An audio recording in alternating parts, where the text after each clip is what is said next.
What's up, guys? Ronan here. It seems as though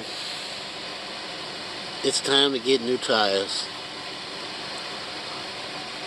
So I was sitting at the garage thinking, how can I boost the performance of my vehicle? Well, of course, having a good set of tires works. So I think what I'm going to do is start looking online for the cheapest tires I could find. And I don't say that like cheap as in just cheap price. I'm saying that as in most inexpensive tires because not everybody can afford a set of $500-$600 tires. So, in addition to that, I also had in addition to that, I've been working on getting my motor, getting the engine running a little better than it has been in the past. I believe the last time we conversated about that, I was at, 15? Yeah, I was at 15, went up to 16, went up to 18, went back down to 16.5. It went down some more. And so what I was doing was after I added the fuel additive, the Seafoam, I think what it was doing, it was trying to clean itself out.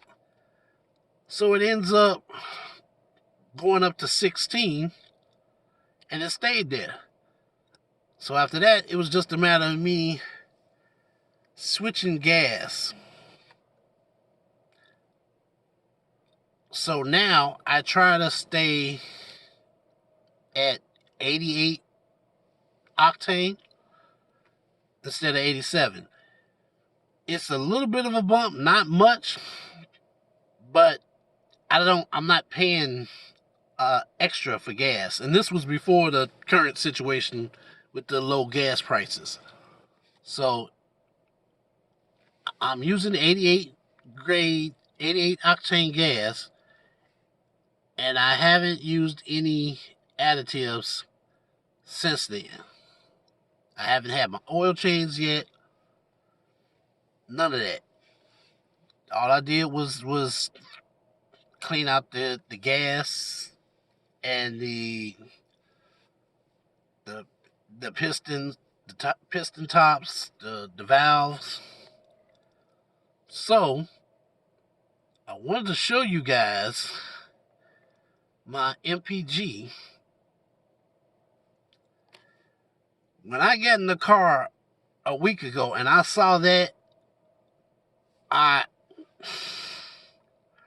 thought something was wrong with the computer. Now, if it is something wrong with the computer, I won't complain because the engine's been running pretty decent so far. This has been like this for a week now. 21.6. It was 21, but now it's at 21.6. The original MPG was, I believe, 22.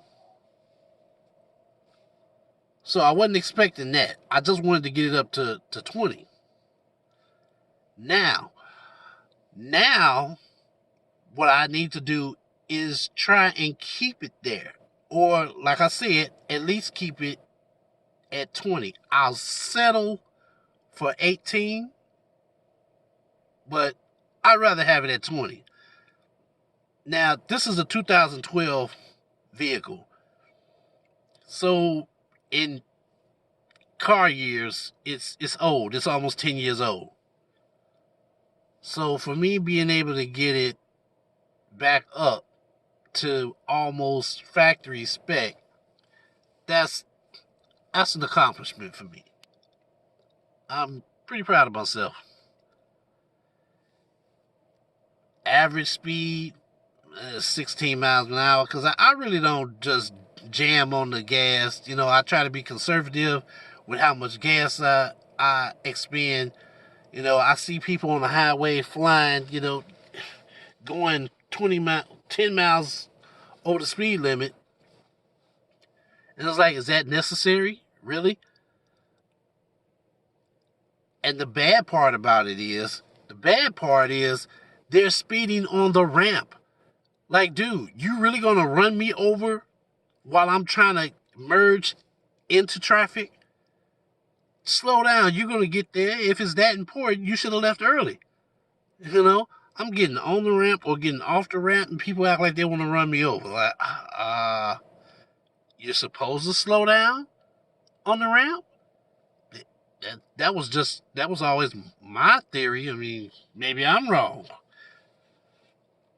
But anyway, 16 miles per hour is my average speed. Now, like I said, I haven't changed the oil yet. So the oil is still dirty.